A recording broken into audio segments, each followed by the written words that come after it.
Electronic media సోదరులకు నా నమస్కారాలు తెలియజేస్తూ, నా పేరు పంపల రామకృష్ణ, ఆంధ్రప్రదేశ్ చేనేత కులాల సమాఖ్య కన్వీనర్ని, అలాగే ఆంధ్రప్రదేశ్ బీసీ సంక్షేమ సంఘ అధికార ప్రతినిధి.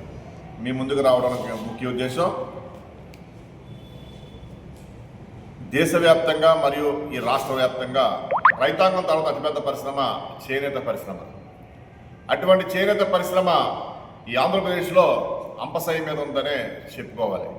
ఎందుకంటే రాష్ట్ర వ్యాప్తంగా చేనేత కార్మికులకు చేనేత సొసైటీలు నడవలేని పరిస్థితుల్లో ఈ రోజున చేనేత పరిశ్రమ ఉంది. రైతాంగానికి మీరు వేల కోట్ల రూపాయలు మీరు ఫండింగ్ రిలీజ్ చేస్తూ ఉంటారు, వాళ్ళకి రకరకాల పథకాలు పెడతా ఉంటారు. చేనేతలు వచ్చేటప్పటికి వందల కోట్ల రూపాయలు కూడా ఇవ్వలేని దుస్థితిలో ఈవేళ ఈ ప్రభుత్వాలు ఉన్నాయని మీడియా ముఖంగా తెలియజేస్తా ఉన్నాను. ముఖ్యంగా చేనేతలకు సుమారు 200 కోట్ల రూపాయలు ఈ రాష్ట్ర ప్రభుత్వం నుంచి అనేక పథకాల ద్వారా, ఆప్కోన్ అయితేనేమి, పావల వడ్డీ రుణాలు అయితేనేమి, థ్రిఫ్ట్ ఫండ్ అయితేనేమి, యాన్ సబ్సిడీ అయితేనేమి, అనేక పథకాల ద్వారా 200 కోట్ల రూపాయలు పైబడి ప్రభుత్వాల నుంచి రావాల్సిన బకాయిలు, మాకు రావాల్సిన బకాయిలు అవి రిలీజ్ చేసే పరిస్థితిలో జాప్యం జరుగుతుందని మీడియా ముఖంగా తెలియజేస్తారు. అంతేకాదు, నిన్న కాక మొన్న 5 కోట్ల రూపాయలు రిలీజ్ చేయడం జరిగింది, ఒక సంతోషం.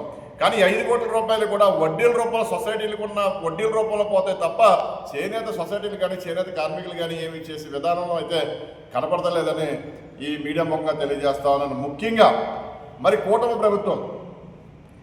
ప్రభుత్వం ఎన్నికలకు వెళ్లే ముందు ప్రతి చేనేత కార్మికుడికి 25,000 రూపాయలు వృత్తి కల్పిస్తానని కూటమి ప్రభుత్వం నారా చంద్రబాబు నాయుడు గారు ప్రకటించడం జరిగింది. ఎందుకంటే ముందు ప్రభుత్వం నేతల నేస్తం పెట్టి 24,000 రూపాయలు ఏదైతే చేశారో 1,000 రూపాయలు ఎక్స్ట్రా చేసి 25,000 రూపాయలు ప్రతి చేనేత కార్మికుడికి కూడా వేస్తానని చంద్రబాబు నాయుడు గారు చెప్పడం చాలా సంతోషపడ్డాం, హ్యాపీ. ఎందుకంటే ఒక 25,000 రూపాయలు ఒక చేనేత కార్మికులు వేసిరంటే కాస్తంత వాళ్ళకి ఓరట ఉంటుందనే ఉద్దేశంతో చేనేత సొసైటీలు కానీ చేనేత కార్మికులు కానీ అందరూ హ్యాపీ ఫీల్ అయ్యారు. అలాగే హ్యాండ్లూమ్ అంటే చేనేత మగ్గానికి, ప్రతి చేనేత మగ్గానికి కూడా 200 యూనిట్లు ఉచితంగా ఇస్తా అన్నారు చెప్పారు.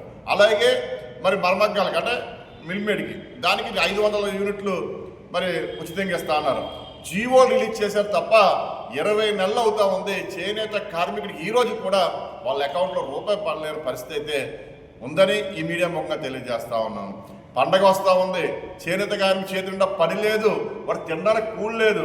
ఈవేళ 2 తపాలుగా పడే 25,000 రూపాయలు 50,000 రూపాయలు చేనేత కార్మికుడు పడాలి. వాళ్ళ పరిస్థితి ఏంటంటే మీరు ఏమైనా ఒక్కసారన్నా ఆలోచిస్తున్నారా? ముఖ్యంగా ఈ కూటమి ప్రభుత్వాన్ని ఒక మాట చెప్తాను. నిన్న కాక మొన్న క్రైస్తవ సోదరులకి, వాళ్ళు మన సోదరులే, 50 కోట్లు 60 కోట్లు మీరు రిలీజ్ చేశారు కదా. చేనేతలకి సంవత్సరానికి 25,000 రూపాయలు కానీ ఎందుకు మీరు రిలీజ్ చేయలేకపోతే అంటే అడగట్లేదనా? చేనేత కార్మికులు చేనేత సొసైటీ ఎవరిని అడగట్లేదనా? ఇది కరెక్ట్ కాదు. ఈ ధోరణిలో అయితే మీరు వెళ్తాం అనేది మంచి పద్ధతి కాదని ఈ మీడియా ముఖంగా తెలియజేస్తా ఉన్నాను. ముఖ్యంగా ఈ సమస్యలన్నింటి మీద నిన్న కాక మొన్న పిఠాపురం నియోజకవర్గం డిప్యూటీ సీఎం అంటే కూటమి ప్రభుత్వంలో కీలకమైన వ్యక్తి డిప్యూటీ సీఎం పవన్ కళ్యాణ్ గారి పర్యటన 3 రోజులు ఇక్కడ సంక్రాంతి సంబరాలు చేసుకోవడం జరిగింది. చాలా సంతోషం. సంక్రాంతి సంబరాలు చేసుకోవచ్చు, హ్యాపీగా చేయొచ్చు. కానీ మీ నియోజకవర్గంలో ఉన్న చేనేత కార్మికుల పరిస్థితి ఏంటనేది, మన సంబరాలు చేసుకుంటున్న వాళ్ళు తినడానికి కూలి లేని పరిస్థితిలో ఉన్నారు. వాళ్ళ పరిస్థితి ఏమైనా మీరు ఒక్కసారి మీరు ఎంక్వైరీ చేశారా? ఒక్కసారి అధికారులు ఏమన్నా పిలిచారా? ఈ పిఠాపురం నియోజకవర్గంలో 30 నుంచి 35,000 ఓటర్లు చేనేత కులాల వాళ్ళు ఉన్నాం. దీన్ని బట్టి చూస్తే ఉప్పాడ, కొత్తపల్లి, గొల్లపోలు, తాడిపత్తి, చెందుర్తి, అలాగే దుర్గాడ ఇవన్నీ సొసైటీలు ఉన్నాయి ఇక్కడ. ఈ సొసైటీల స్థితిగతులు ఏ రోజన్నా మీరు పిలిచి సరైన ఆఫీసర్లతో ఏమన్నా మాట్లాడగలిగారా? అది కూడా లేదు. ఇవన్నిటి మీద మీ దగ్గరికి మేము రిప్రజెంటేషన్ ఇవ్వడానికి మేము అధికారుల దగ్గరికి, అలాగే ఉన్నతాధికారుల దగ్గరికి, అలాగే ప్రజాప్రతినిధుల దగ్గర కూడా మేము మొరపెట్టుకుంటే నన్ను హౌస్ అరెస్ట్ చేసి ఇంట్లో కూర్చోబెట్టే పరిస్థితి వచ్చింది. ఇదంటే సరైన కనీసం మన వాయిస్ ఇవ్వడానికి కూడా మీరు అవకాశం కల్పించకపోతే ఇది కరెక్ట్ కాదని ఈ మీడియా ముఖంగా తెలియజేస్తా ఉన్నాను.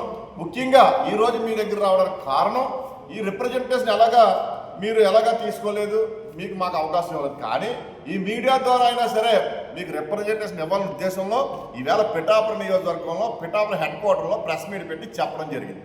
దీన్ని నేను ఎక్కడి నుంచో వచ్చానని కూడా అనుకోకలేదు. నాది ఇక్కడ పక్కన లక్ష్మీనరసాపురం నా సొంతూరు, పిఠాపురం చుట్టాలు, గొల్లపురం, తాడిపల్లి, చెందూరు, చేపలు అన్ని ఏరియాలో కూడా నేను ఇక్కడ సుపరిచితిని అందరికీ తెలుసున్న వ్యక్తిని.